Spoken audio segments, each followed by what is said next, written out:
मैं दिखाना चाहता हूं, जब आप नीतीश जी ने लालू यादव जी को चुना और उनके साथ आए, आगाज हुआ बदलाव होगा, प्रदेश में दिखा देश में दिखेगा, जुमला नहीं हकीकत, मन की नहीं काम की, तो ये सब आपने दिखाया।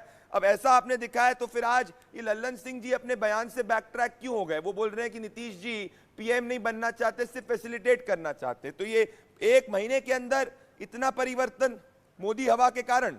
अभिषेक जी, बहुत सारे सवाल आपने एक साथ पूछे हैं प्रदीप जी, मैं सबका बखूबी आपको जवाब दे देता जी हूं। आप पहले हमारे नेता बोलेंगे, फिर नीतीश प्रेम कुमार शुक्ला जी जी हमेशा बोलेंगे, एक के ऊपर एक मत जी बोलिएगा, बोलिए। हमेशा हमारे नेता नीतीश कुमार जी ने हमेशा कहा है कि उनकी कोई व्यक्तिगत इच्छा किसी भी पद पर जाने की नहीं। यही बात हमारे राष्ट्रीय अध्यक्ष ने भी कई बार कही। हमारे पार्टी के लोगों की यह इच्छा होती है, किसी भी पार्टी के लोगों की यह इच्छा हो सकती है, यह एकदम सामान्य बात। तो ये पहले सवाल का जवाब। दूसरा, आपने कहा कि हमारी सीटें कम हुई। 2020 के विधानसभा के चुनाव में किस तरह से भारतीय जनता पार्टी के इशारे पर चिराग मॉडल की स्थापना हुई, हमें बैकस्टैप किया गया, पीठ में खंजर भोंका गया, किस तरह से जेडीयू के उम्मीदवारों के सामने ही उम्मीदवार देकर वोट काटे गए, तब हमारी सीटें कम आई है। इससे हमारे नेता की पॉपुलैरिटी पर कोई क्वेश्चन मार्क नहीं उठाया जा सकता। अगर हमारे नेता के चेहरे पर क्वेश्चन मार्क होता तो भारतीय जनता पार्टी, जो विश्व की सबसे बड़ी पार्टी है, वो भी हमारे नेता के चेहरे के पीछे चुनाव नहीं लड़ रही। और रहा सवाल अमित शाह की, अमित शाह जी देश के गृह मंत्री, जब वो बिहार आए, बिहार के लोगों की, सीमांचल के लोगों की अपेक्षाएं आकांक्षाएं थी कि वो आएंगे तो बिहार के विकास के विषय में बात करेंगे, बिहार को विशेष राज्य का दर्जा मिले इस विषय में कुछ कहेंगे, 2 करोड़ नौकरियों के विषय में कहेंगे, सरकारी संपत्तियां जो बेची जा रही हैं उनके विषय में, महंगाई के विषय में बातचीत करेंगे, रुपया कमजोर क्यों हो रहा है इस विषय में बातचीत करेंगे। लेकिन उन्होंने बातचीत की सिर्फ राजनीतिक, सिर्फ ढकोसलेबाजी। हम पर आरोप लगाते हैं। जरा सोचिए और बताइए कि ऐसा क्या है कि भारतीय जनता पार्टी के साथ देश के स्तर पर कोई घटक दल रहने को तैयार नहीं है।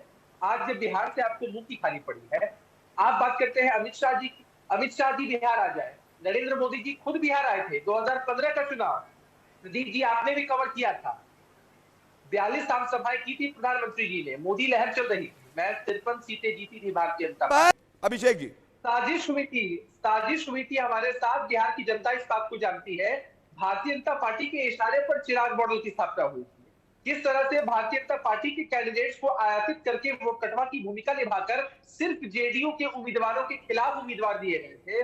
साजिश का नतीजा था कि हमारी पार्टी की सीटें कम आई, और तब भी हमारे नेता नीतीश कुमार जी ने कहा था कि उनकी चीफ मिनिस्टर बनने में कोई रुचि नहीं है। तब देश के यशस्वी प्रधानमंत्री नरेंद्र मोदी जी और यशस्वी गृह मंत्री अमित शाह जी ने कहा था नहीं, नीतीश कुमार जी के चेहरे पर चुनाव लड़े हैं। तो ये तो साथ रहकर छुरा भोंकने जैसा हुआ कि आप मुंह में राम बगल में छुरी। आपने साजिश की, साजिश के तहत हमारी सीटें कमाई, और उसी का नतीजा है कि हमारी पार्टी ने यह निर्णय लिया कि हम भारतीय जनता पार्टी के साथ आगे गठबंधन को कंटिन्यू नहीं करेंगे। उसका नतीजा है कि भारतीय जनता पार्टी सत्ता से बेदखल होती है और उसकी बौखलाहट पे अजय कुमार भी बोलते हैं। आप मानिए कि आप बैकफुट पे, मानिए कि नीतीश जी का जितना भी पब्लिक परसेप्शन है वो पहले से कम हो चुका है। ये वोट शेयर का डेटा बता रहा है, सीट शेयर का डेटा बता रहा है, और जितने भी अभी तक ओपिनियन पोल्स हुए इसके बाद में वो भी बता रहा है। अभिषेक जावर से अजय कुमार। साजिश के बारे में मैंने आपको पहले ही बता दिया, और जिस पार्टी एआईएमआईएम का आप जिक्र कर रहे हैं, उनके अधिकांश विधायक, 5 में से 4 विधायक आज महागठबंधन में शामिल हैं। नीतीश जी के नेतृत्व में उन लोगों ने आस्था व्यक्त की।